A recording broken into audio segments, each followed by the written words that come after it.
Hello everyone, সবাইকে স্বাগত এই নর্থ বেঙ্গল বিদ্যা ইউটিউব চ্যানেলে। যে সকল স্টুডেন্টরা তোমরা মেজর নিয়েছো, মেজরে তোমাদের এডুকেশন রয়েছে, তো তাদের ক্ষেত্রে আমরা আজকে দেখব যে তোমাদের সিলেবাসটার মধ্যে কি কি রয়েছে। তোমাদের সিলেবাসের যে টাইটেল থাকবে পার্সপেক্টিভ অফ এডুকেশনস, ঠিক আছে, মেজর স্টুডেন্টের জন্য কিন্তু ফার্স্ট সেমিস্টার যেসব স্টুডেন্ট রয়েছে তোমরা। তো চলো আমরা এখন দেখি সিলেবাসের মধ্যে কী কী রয়েছে, কী কী তোমাদের বিষয়গুলি পড়তে হবে। তার আগে দেখিনি আমরা মার্কস যে রয়েছে, আমাদের মার্ক ডিস্ট্রিবিউশন যে কীরকমভাবে আমাদের এক্সামের মধ্যে কোশ্চেন থাকবে, কি কত মার্কসের থাকবে এইসব বিষয়। টোটাল মার্কস ডিস্ট্রিবিউশন, যেখানে এক্সামিনেশন কম্পোনেন্ট মোটের মধ্যে রয়েছে আমাদের semester end of the examination, মানে সেমিস্টার শেষ হওয়ার সময় তো আমাদের কত মার্কসের থিওরি এক্সাম থেকে সেটা থাকবে 60 মার্কসের থাকবে। টাইম যদি তোমরা ডিউরেশন অফ দ্য এক্সামিনেশন দেখো 2.5 আওয়ার্স তোমরা এখানে পেয়ে যাবে। এখানে কীভাবে এভুলেশন মেথডটা কী থাকবে, থিওরিটিক্যাল, রাইটিং, রিটেন এক্সামিনেশন, তারপরে টিউটোরিয়ালস যেখানে তোমাদের কলেজে এটা তোমাদের কন্ডাক্ট করে থাকে।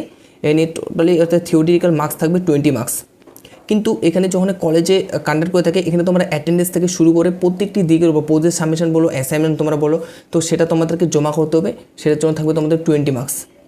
এখানে 5 মার্কস থাকবে দেখা গেলো অ্যাটেন্ডেন্সের উপর, তারপরে 50 মার্কস থাকলো প্রজেক্টের উপর, এরকমভাবে। আর পুরো যে রয়েছে তোমাদের 80 মার্কসের থাকবে।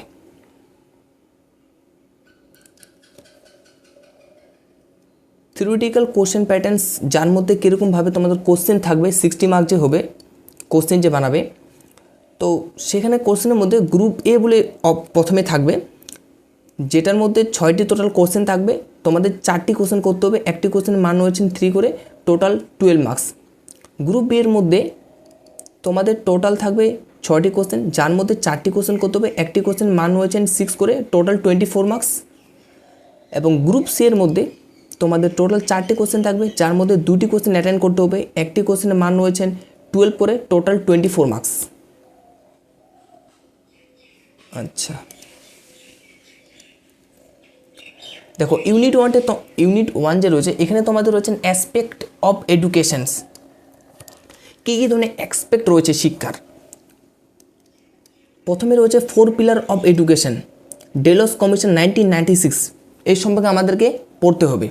ডেলস কমিশনের 4টি আমাদের স্তম্ভের কথা বলেছে, এখানে তোমরা দেখতে পাচ্ছ learning to be, learning to learn, learning to do, এইসব বিষয়। তারপরে child centric education, meaning and characteristic of the child centric educations, শিশুকেন্দ্রিক শিক্ষার, এর মধ্যে অর্থ এবং এর শিশুকেন্দ্রিক মধ্যে বৈশিষ্ট্য কী কী রয়েছে সেগুলি বিষয়ে। তারপরে টিচার প্রোফাইল, এর মধ্যে qualities and duties of the good teacher, একজন সুশিক্ষক এবং তার কী কী ধরনের কর্তব্য রয়েছে বা কী কী ধরনের তার ডিউটিস মানে কোয়ালিটিস কথা বলেছে, গুণাবলী থাকছে, তো সেটার সম্পর্কে আমাদের পড়া। তারপরে ইউনিট 2 হবে, যেটা থাকবে তোমাদের কারিকুলাম অ্যান্ড অ্যাক্টিভিটিস, এর মধ্যে পাঠ্যক্রম এবং কী কী ধরনের এখানে অ্যাক্টিভিটিস থাকবে। প্রথমে দেখো meaning and types of curriculum, এর অর্থ এবং বিভিন্ন ধরনের পাঠ্যক্রমের যে ধাপগুলি বলতে পারো বা শ্রেণীবিন্যাস বা ক্লাসিফিকেশান, যেটা ইচ্ছা তোমাদের। কী পড়তে হবে এখানে, details analysis of core structure, frameworks, operational types and meaningful organisation of the educational curriculum, অর্থাৎ কারিকুলামের ব্যাপারে স্ট্রাকচারটা কীরকম থাকবে, ফ্রেমওয়ার্কটা, তারপরে এর কী কী ধরনের ভাগগুলি থাকবে সেটার বিষয়ে আমাদেরকে পড়া বেশি করে। তারপরে কো কারিকুলাম অ্যাক্টিভিটিস, এর মধ্যে স্বপাঠ্যক্রমের কার্যাবলী রয়েছে। এর মধ্যে meaning, definition and concept of co curriculum activities, স্বপাঠ্যক্রমের কার্যাবলীর এর সংজ্ঞা এবং তার সঙ্গে সঙ্গে এর ধারণা। তারপরে টাইপসের মধ্যে classification of the diverse diverse অ্যাক্টিভিটিসের মধ্যে কী কী ধরনের ক্লাসিফিকেশন রয়েছে তার শ্রেণীবিভাগগুলি সম্পর্কে। ইম্পর্টেন্স, এর গুরুত্ব কী রয়েছে কো কারিকুলামের। Role of the holistic and student developments, মানে চতুর্দিকে মানে সর্বাঙ্গীন বিকাশ যেটাকে আমরা বলে থাকি সেটাকে আমরা হোলিস্টিক ডেভেলপমেন্ট বলে থাকি।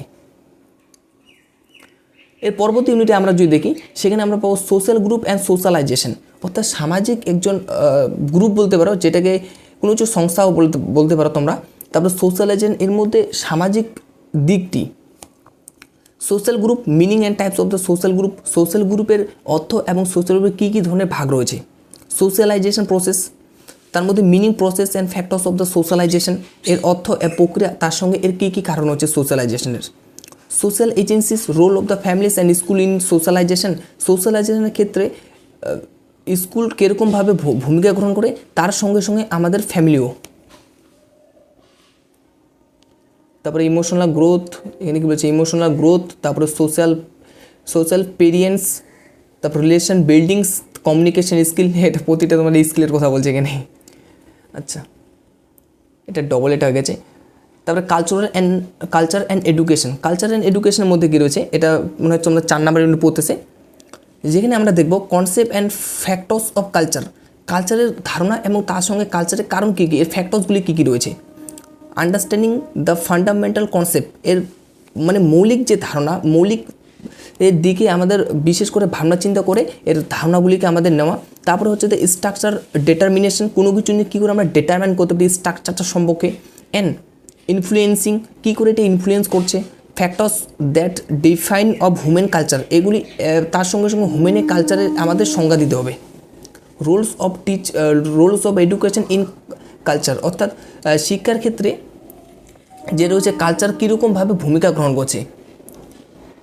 এক্সপ্লোরেশনস of how educational process presence transmit, তারপরে enrich and transform culture values across of generation, অর্থাৎ প্রতি জেনারেশন মধ্যে কীভাবে ট্রান্সফর্ম হচ্ছে, তারপরে এনরিচ হচ্ছে, এইসবের ব্যাপারে আমাদের বেসিক্যালি এখানে পড়া। পরবর্তীতে আমরা যদি দেখি, তারপরে আমাদের রয়েছে গ্রোথ অ্যান্ড ডেভেলপমেন্ট। এই গ্রোথ অ্যান্ড ডেভেলপমেন্টের মধ্যে আমাদের প্রথমে রয়েছে গ্রোথ অ্যান্ড ডেভেলপমেন্ট, যেটার সঙ্গে আমাদের জানতে হবে basically definition between growth and development and stage of the human development, মানে বৃদ্ধি এবং তার সঙ্গে সঙ্গে বিকাশের মধ্যে ডিফারেন্স, পার্থক্য, এবং কী কী ধরনের স্টেজ রয়েছে হিউম্যান ডেভেলপমেন্ট। যেখানে তোমরা দেখতে পাচ্ছ ইনফ্যান্সি, তারপরে টোডলারহুডস, তারপরে ইয়ারলি চাইল্ডহুড, তারপরে মিডিল চাইল্ডহুডস, অ্যাডাল্ট যেটাকে আমরা বলে থাকি 18 বছর ক্রস করলে। তো প্রতিটি বিষয় আমাদেরকে পড়তে হবে, এটা খুবই একটা মজাদার, মানে এগুলি বিষয়ে পড়লে আর কি ভালো লাগবে তোমাদেরকেও। তো আমরা এক এক করে প্রতিটা ক্লাসের মধ্যে এগুলি কভার করব। তো আজকে যেহেতু আমরা সিলেবাসটা আলোচনা করছি, শুধুমাত্র আমরা সিলেবাসটার উপরে ফোকাস করব। অ্যাসপেক্ট অফ ডেভেলপমেন্ট, অর্থাৎ ডেভেলপমেন্টে কী কী ধরনের অ্যাসপেক্ট থাকতে পারে। তারপরে সাইকোলজিক্যালস, এটা হতে পারে cognitive developments, emotional development, language and social development, এগুলি বিষয়ে আমাদের পড়তে হবে। কী আমি বেঙ্গলি মিনিয়ে গেলে বলবো, সাইকোলজিক্যাল জানো, কগনিটিভ ব্যাপারে, ইমোশনালও জানো, ল্যাঙ্গুয়েজ, তারপরে সোশ্যাল ডেভেলপমেন্ট রয়েছে। তারপরে ডেভেলপমেন্টাল স্টেজের মধ্যে চ্যারেক্টারিস্টিক ডিউরিং ইনফ্যান্সি, চাইল্ডহুডস অ্যান্ড অ্যাডোলেসেন্স, এর মধ্যে কী কী ধরনের বৈশিষ্ট্য মানে দেখা যাচ্ছে যখন তারা ডেভেলপ হচ্ছে, মানে ছোটো থেকে শুরু করে যে চাইল্ডহুড রয়েছে আর তার সঙ্গে আমাদের প্রাপ্তবয়স্ক অ্যাডাল্ট।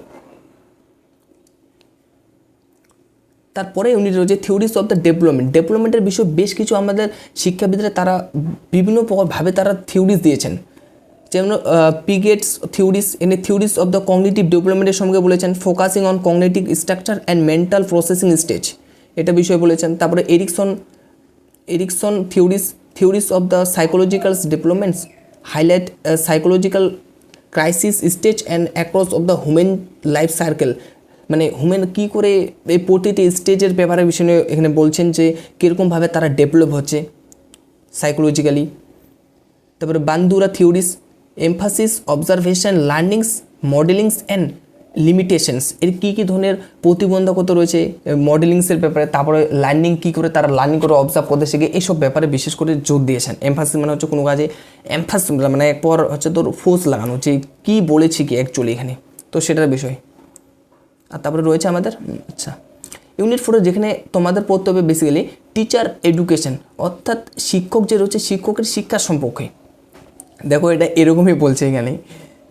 তারপরে টিচার এডুকেশানস ফ্রেমওয়ার্ক, এর মধ্যে concept, nature and scope of the teacher education, মানে শিক্ষক শিক্ষা যে রয়েছে তার ধারণা, তার প্রকৃতি এবং তার পরিধি কতদূর সেটা সম্পর্কে জানা।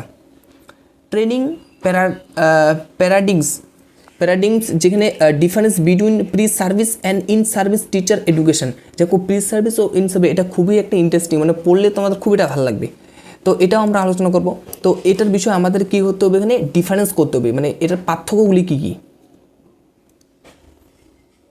তারপরে আমাদের রয়েছে criterias and maxims of teachings, maxim of teaching বা ম্যাক্সিস অফ টিচিং বলতে পারো। Criteria of the good teaching, একজন গুড টিচিং মানে ভালো করে তাদেরকে শিক্ষাদান করার কী কী ধরনের তার ক্রাইটেরিয়া থাকতে হবে। Key standards, principal, characteristic and evaluation, benchmark, definition, effective classroom teachings, কী করে এফেক্টিভ ক্লাসরুম টিচিং করা সম্ভব, মানে তাদেরকে শিক্ষাদান সম্ভব, তার সঙ্গে বলেছেন এখানে প্রিন্সিপাল লক্ষ্য থাকতে হবে, ক্যারেক্টারিস্টিক এর ব্যাপারে আমাদের প্রতি বৈশিষ্ট্যগুলি, তার সঙ্গে এভুলেশন হচ্ছে কী করে সেটার বিষয়ে।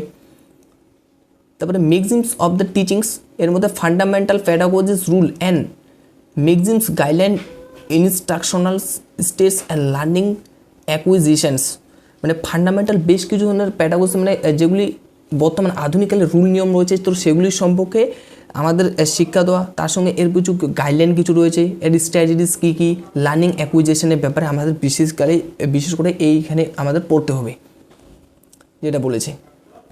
তারপরে কি রয়েছে, আচ্ছা তোমাদের এই ছিল তাহলে পুরো সিলেবাসটা, তোমাদের এগুলি বিষয়ে তোমাদেরকে পড়তে হবে। তোমাদের টাইটেল থাকবে পার্সপেক্টিভ অফ এডুকেশন, যেটা আমি আগে বললাম। দেখো মেজরের ক্ষেত্রে তোমাদের কিন্তু দুটো পেপার থাকবে, মেজর 1 আর মেজর 2 বলে, ঠিক আছে। আচ্ছা, আর যে সকল স্টুডেন্টরা তোমরা আমাদের পেড ব্যাচের মধ্যে জয়েন হতে চাইছো, ডিএসসি স্টুডেন্টের জন্য 399, আর যারা মেজর হচ্ছে তাদের ক্ষেত্রে 799 তোমাদের পে করতে হবে। এখানে তোমরা পিডিএফ কোয়ালিটি নোট পাবে, তারপর অনলাইন ক্লাস পেয়ে যাবে ফুল সেমিস্টার, মানে 6 মাসের জন্য একদম, একবার যদি তোমরা এখানে এনরোল হয়ে যাও 6 মাসের জন্য পুরো একদম লগ এটা হয়ে যাবে। তারপরে সাবজেক্ট কী কী পাবে, মেজর পাবে, মাইনর পাবে, ডিএসসি, ভ্যাক অ্যান্ড সেক, এইসব সাবজেক্টগুলো তোমরা এখানে পাবে।